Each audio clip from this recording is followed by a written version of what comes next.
Hola a todos y bienvenidos al análisis de una nueva cinta de FNAF.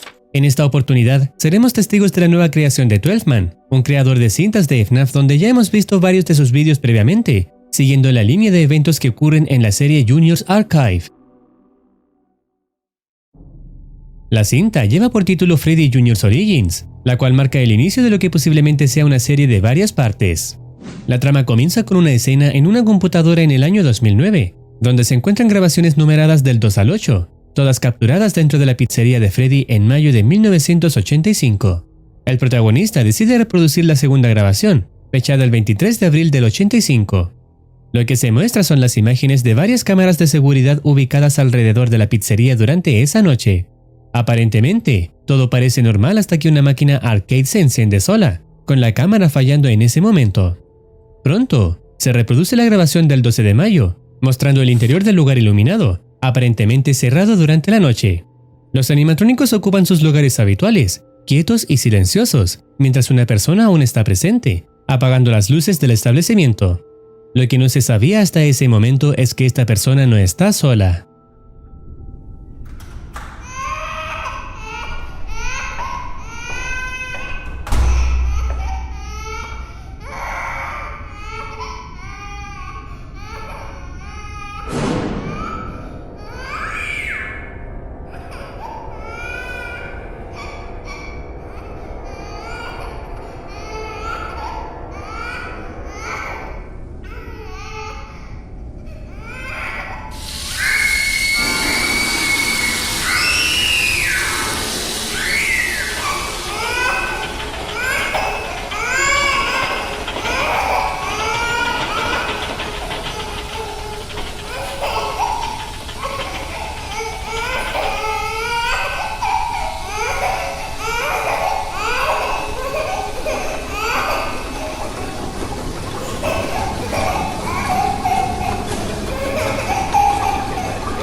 La persona de antes era evidentemente William Afton, y el niño su víctima que seguramente secuestró después del show de los animatrónicos.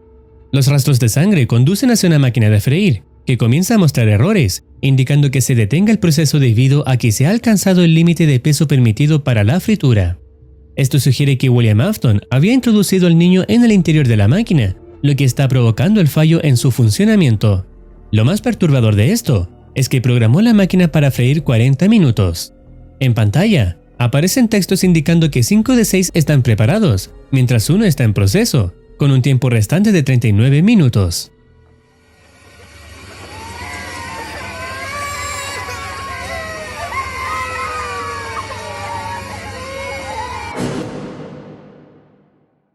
En un fragmento, aparecen imágenes que pasan rápidamente.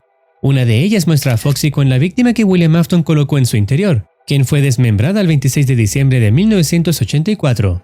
Otra imagen muestra a Golden Freddy, con la víctima en su interior hervida durante el mismo año, aunque no se puede descifrar la fecha exacta. Estos eventos ilustran la crueldad de William Afton hacia sus víctimas infantiles. Luego, se reproduce la grabación del 18 de mayo de 1985, presentando a Oswald y Jennifer en una oficina, quienes están investigando los casos de desaparición de niños y todo lo relacionado al restaurante.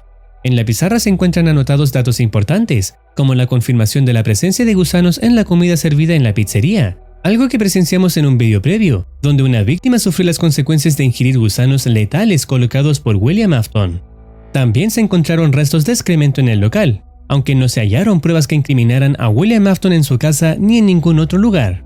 Debido a eso, William solo fue condenado a 1 año de cárcel por falta de pruebas, ya que no se podía confirmar si realmente había sido él quien colocó los gusanos. Jennifer entrega un documento donde registra las opiniones de la gente del pueblo sobre William Afton, quienes lo describen como asqueroso, espeluznante y mentalmente inestable. Los únicos amigos cercanos que William tenía eran Henry Emily, quien intentó suicidio, y Roman Harris, quien enfrentó una exposición pública por presunta agresión contra niños en el jardín. William mostraba un interés excesivo en los niños y era inquietantemente amigable con ellos, según los testimonios. Luego se menciona el gran secuestro de niños en Brighton entre 1983 y 1984, donde 6 niños desaparecieron del restaurante sin dejar rastro. El documento revela que el 15 de mayo de 1985, un fotógrafo descubrió sangre y restos humanos en el interior de Chica, lo que llevó a sospechar que podría tratarse de una de las 6 víctimas desaparecidas. Sin embargo, aún no se había vinculado a William como responsable. El primer caso documentado fue la desaparición de Charlie Emily el 13 de julio de 1983, lo que causó una crisis mental en su padre Henry Emily. Se discute también la mordida del 83, un incidente que resultó en la muerte del hijo de William, Ethan Afton. Además, se revela que los gusanos que William colocaba estaban genéticamente modificados para reproducirse rápidamente y sobrevivir en condiciones adversas. Cuando el tribunal decidió sentenciar a William a solo 1 año de cárcel, los habitantes del pueblo se indignaron y protestaron quemando y destrozando propiedades en la calle, como muestras de descontento por la injusticia. Ambos personajes en la oficina concluyen que los vecinos odian a William porque desde que abrió su primer local han ocurrido tragedias relacionadas con niños, como la muerte de Charlie e Ethan, atribuyendo la culpa al propietario. Consideran a William como inocente y víctima de amenazas y odio infundado, ya que no hay pruebas concretas que lo incriminen en las desapariciones y muertes de los niños. Por lo tanto, deciden cambiarle la identidad y trasladarlo a otra prisión, donde cumplirá solo 1 año y será liberado como una persona nueva, aunque seguirá bajo supervisión durante algunas semanas para monitorear su comportamiento. Look, are you sure this is a good idea? Trust me, it's a foolproof plan. That man may be new in the restaurant industry, he may make mistakes, but he's not a kidnapper, murderer, a poisoner. I interviewed him earlier, before the court session. He seemed very genuine and honest in what he was saying. Un error gravísimo, pero a su vez una buena estrategia para alguien astuto como William.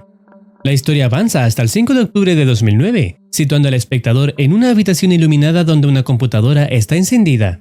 La persona allí se identifica como Harold, quien recibe un correo electrónico urgente de alguien llamado Adam Turner, la misma persona que descubrió las 2 cintas previas que vimos en el canal. Adam informa a Harold que mientras exploraba un mercado de pulgas local, descubrió una colección extensa de cintas VHS antiguas. Aunque la mayoría son películas viejas, 2 de ellas destacan por su singularidad y extrañeza. Adam ha digitalizado estas cintas y las envía a Harold para su revisión. Harold procede a reproducir la primera cinta, la cual revela una conversación telefónica entre 2 hombres, William Afton y otro individuo llamado Carl. Esta conversación tiene lugar el 13 de mayo de 1985, antes de que William fuera sentenciado a 1 año de prisión. En la conversación, William se muestra angustiado porque un cliente o cocinero del restaurante ha alertado a las autoridades sanitarias sobre la presencia de gusanos en la comida, recibiendo también una llamada de la estación de policía local. William le indica a Carl, a quien considera una persona de confianza, que se deshaga de cualquier evidencia incriminatoria, ya que él tiene los frascos que contienen los gusanos en ese momento. William instruye a Carl a deshacerse de los gusanos arrojándolos al tanque de ácido en su sótano, limpiar los frascos y enterrarlos en el bosque de Santa Juana. Además, le ordena deshacerse del cadáver que tienen en el congelador, sumergiéndolo también en ácido, cortando el contacto con el cliente al que se lo iba a vender y eliminando cualquier rastro de evidencia. Después de hacer todo eso, le indica que cargue los tanques en su auto y los lleve al lugar de la zanja que tienen preparada. Le advierte a Carl que maneje con precaución para evitar llamar la atención de manera innecesaria, ya que la policía no tiene conocimiento de la participación de Carl con el restaurante. William explica que él mismo arrojó su vehículo al río cerca del bosque, ya que tenía manchas de sangre en el maletero porque llevaba los cuerpos de sus víctimas allí. Sin embargo, Carl entra en pánico cuando se acuerda de los animatrónicos, los cuales tienen cadáveres en su interior, pero William lo calma al decirle que los ha desmantelado antes de lanzar su coche al río y los ha colocado en cajas en la zanja de ellos que nadie conoce. En ese momento, William solo era buscado por infracciones en regulaciones alimentarias y no era sospechoso de ningún asesinato. Sin embargo, en caso de que lo fuera, menciona que se entregará voluntariamente. Are you fucking insane? Calm your ass down! They don't have evidence I put those fucking worms in! Also, they do not know about everything I've done previously! They have no evidence! Alright? There's nothing else we can do now! If we flee, the whole state's gonna be after us! I'm doing this to focus all of the officials' interest on me, so you can keep the business alive for a while I'm gone! William también menciona que su abogado es un viejo amigo suyo y que le ayudará con el caso de las regulaciones alimentarias, mientras que Carl se encarga de eliminar toda evidencia. 2 horas después, Carl está conduciendo cerca del bosque cuando, desafortunadamente, es detenido por la policía, pidiéndole que salga del auto. Is this camera rolling? Oh, yeah, no, I'm just recording a home video of me driving. I've always loved driving down this way, and I really like to watch the footage on this road for special occasions at home, you know, when I want to relax. You've exceeded the speed limit about 10 miles per hour, and second, your left rear light went off. Jeez, really? La policía se muestra amigable y sugiere que si Carl tiene una bombilla para reemplazar la que está defectuosa, podría evitar recibir una multa por esa infracción. Sin embargo, en un acto de impulso, Carl responde que tiene una en el maletero, pero también es allí donde oculta la evidencia del restaurante. All right, could you pop the trunk for me really quick? Okay.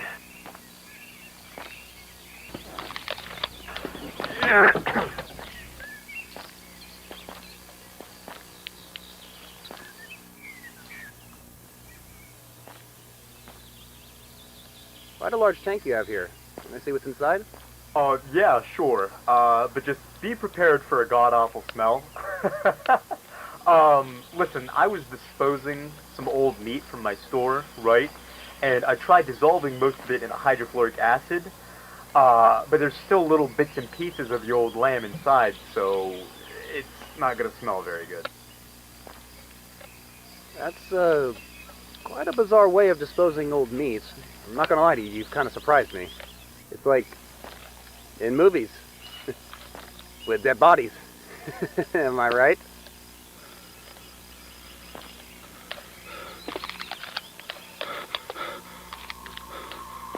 What the fuck?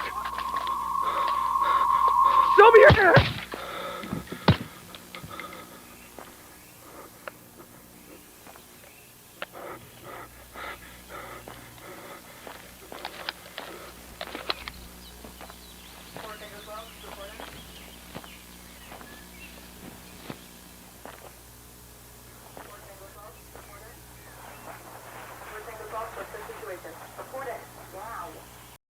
Después, Carl se deshace del cuerpo del policía y el vídeo llega a su fin en ese punto, con Harold reproduciendo el segundo. En esta ocasión, William y Carl conversan después de que William fue sentenciado a 1 año de cárcel. William habla desde la prisión a través de un teléfono celular de un guardia, expresando su intención de desaparecer de la ciudad dada la situación reciente. William menciona que ha oído que su casa fue quemada por los ciudadanos al enterarse de su breve sentencia de cárcel, y se alegra de ello, ya que esto también destruyó otras pruebas que lo incriminarían de asesinatos. Cuando el guardia se acerca, William se despide apresuradamente, pero le dice a Carl que espere una llamada, y si comienza con la secuencia Ringa Ringa Rosis, debe seguir sus instrucciones.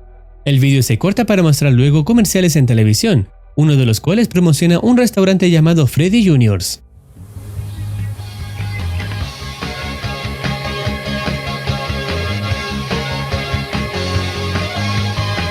You might be wondering, is this place real? It is, and it welcomes you. Welcomes everyone. Junior's Genuine Pizza, where fantasy and fun come to life.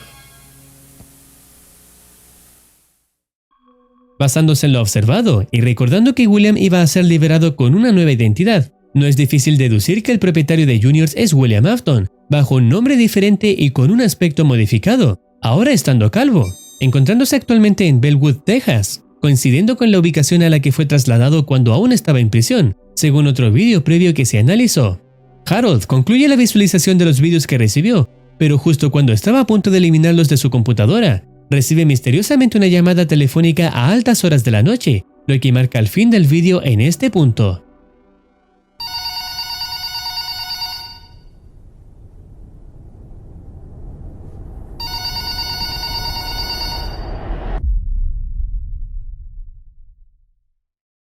Cabe recalcar que antes de que se incendiara la casa de William, se le pidió a Carl que fuera hacia allá para retirar todo el dinero del restaurante y de las ventas de cuerpos.